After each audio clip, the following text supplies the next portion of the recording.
So this video is more for people who are shopping around, wondering if they are going to be comfortable driving a Transit, especially a lot of the ladies, not being sexist, but they're a little intimidated having a minivan or whatever. Now, how am I going to be able to drive this great big van? And it's so easy to drive. It's so wonderful to park. If you're not in the market for a Transit, come along anyway, because it'll be a fun video to see Casper out and about. But if you are shopping around, here's a little bit of information that might help you understand her size. Jay and I just got a free camping spot idea, right? So what we'll do is go to a dealership where there's other white vans. You can pull forward a little bit, okay? Go to a dealership where there's other white vans and then just pull this one in with the other ones, and people will think that we're just a display model.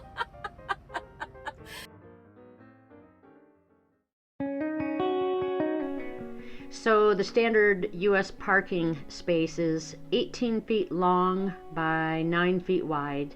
We are 19 feet long and 7 feet wide. So we're okay side to side, a little bit tight. But we do hang over a little bit, but not as badly as if we were a Class C like that. And even this setup here is going to be 25 to 30 feet long. So at 19 feet, we're doing good. In this next picture, you'll see a red B class. All the other ones are C classes. And then, of course, there's the A class, which is the huge Willie Nelson diesel pushers. On this red Pleasure Way, I think that might be, it's like a Winnebago conversion in a van. Those are 23 and 24 feet long. So even in the smallest B classes, or they call it a B plus, if you go to an event somewhere, for instance, you have to park out in RV parking because you're 23, 24 feet long, and your little B plus camper van is too big to fit into a regular parking space. So anyway, this is our minivan, which is 2.5 feet shorter than Casper. It's a pretty small vehicle, so the whole point is we can park Casper anywhere. We can park it at any grocery store, anywhere on Main Street, doctor's offices. It's really super easy to park. Which is another reason that we chose this route for a camper.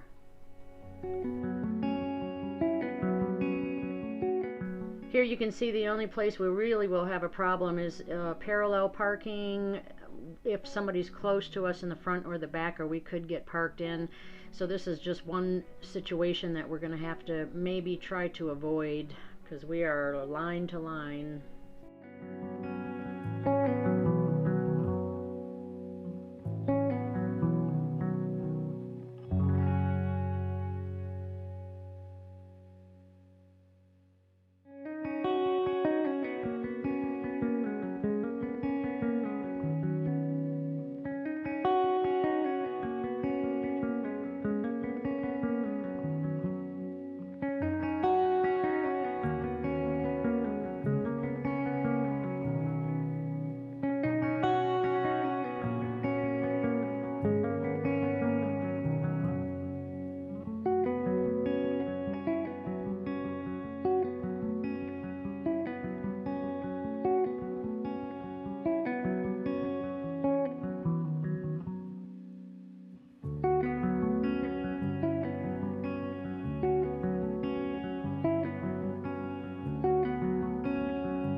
I just want to say, look at this panorama in this van. And these side doors and windows are massive. Look at this. It comes almost to my knee. That's how low these windows, and they go all the way up. I know this video doesn't do them justice, but these windows, here you can tell with Jay. Look at that. these windows, it's just, you can see everything. And I love these mirrors down here, because you have your regular driver's mirrors, but then these mirrors down here, you can really see if there's anybody behind you or anything, because we're traveling with our black curtain up just because we're too lazy to take it down. So a lot of these vans, the back doors don't even have windows in them, so people that drive these depend on these mirrors down here. But she is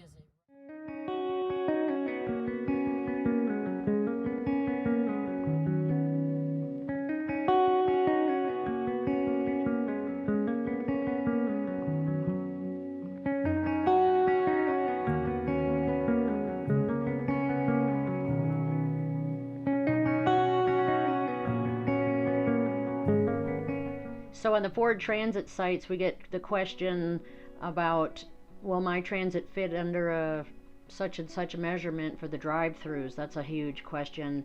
And my advice and Jay's advice is always to get a ladder and a tape measure and a level and a board, and literally go out next to your van and put the board across your very highest point, and then measure your perfect height. We're 8 foot, I think 10 inches.